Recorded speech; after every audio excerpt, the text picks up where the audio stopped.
આજે આપણે બનાવીશું તરબૂચના 3 રીતે શરબત।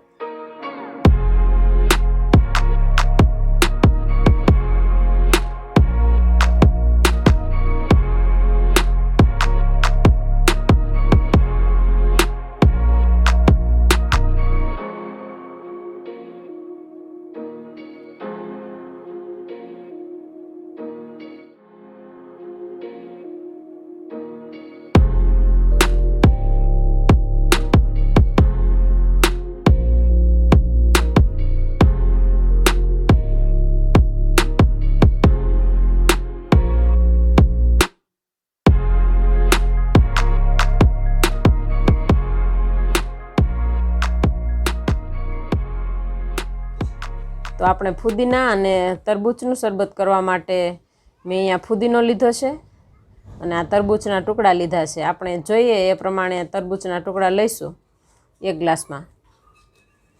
આ લીંબુનો રસ કાઢી લીધો છે મેં 1 લીંબુનો। આ સંચળ પાવડર લીધો છે, મરી પાવડર અને ખાંડ લીધી છે મેં દળેલી 2 ચમચી। તો અહીંયા મેં મિક્સર જાર લઈ લીધી છે, એમાં આપણે આ ફુદીનો એડ કરીશું।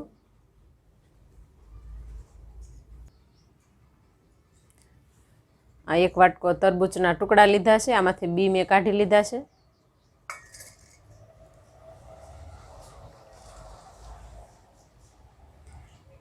આ લીંબુનો રસ, આ સંચળ પાવડર, મરી પાવડર,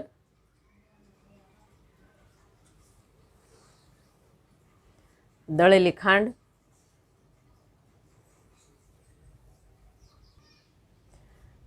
તો હવે હું આ બધું મિક્સરમાં ક્રશ કરી લઈશ।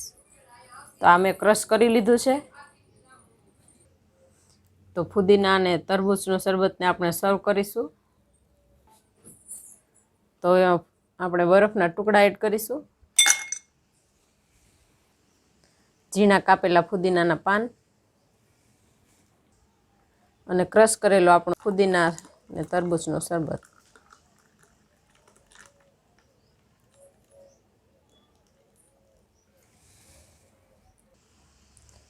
તો તૈયાર છે આપણું ફુદીના અને તરબૂચનું શરબત।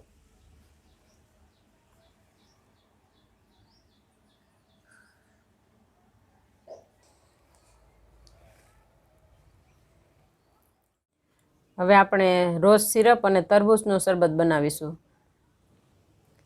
તો તેના માટે મેં અહીંયા તકમરિયા લીધા છે, મેં અગાઉથી પલાળી દીધા હતા, તો તકમરિયા લીધા છે।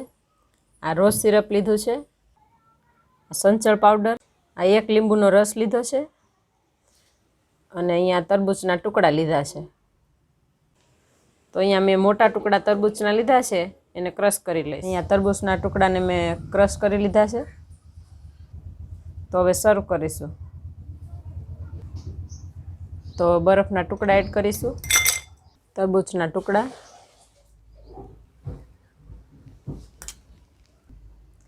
રોઝ સિરપ,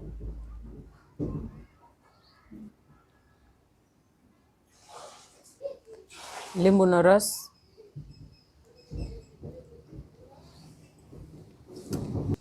સંચળ પાવડર,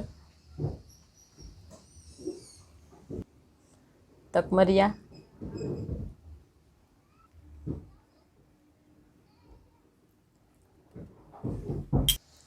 લીંબુના ટુકડા, હવે તરબૂચનો રસ કાઢ્યો છે એ એડ કરીશું।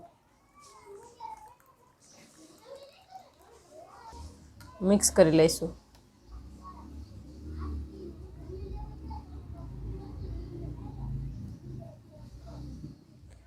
તો તૈયાર છે આપણું રોઝ સિરપ વાળું તરબૂચનું શરબત।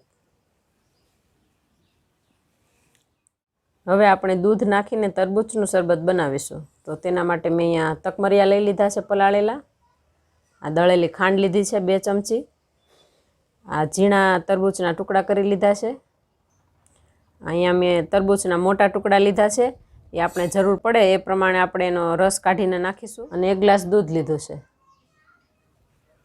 હવે મિક્સરમાં આપણે ટુકડા એડ કરીશું।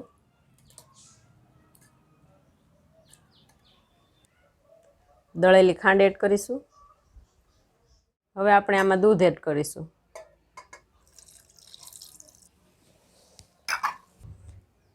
હવે આપણે ક્રશ કરી લઈશું. બરફના ટુકડા એડ કરીશું. પલાળેલા તકમરિયા,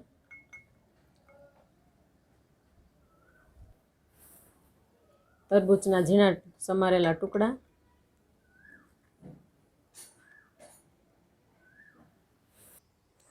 હવે દૂધ, ખાંડ અને તરબૂચને મેં ક્રશ કર્યું હતું એ આપણે આમાં એડ કરી દઈશું.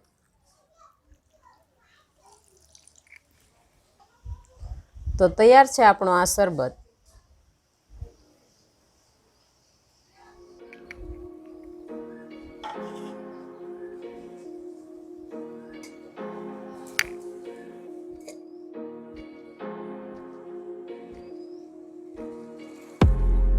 તો તૈયાર છે આપણા 3 ફ્લેવરમાં તરબૂચના શરબત.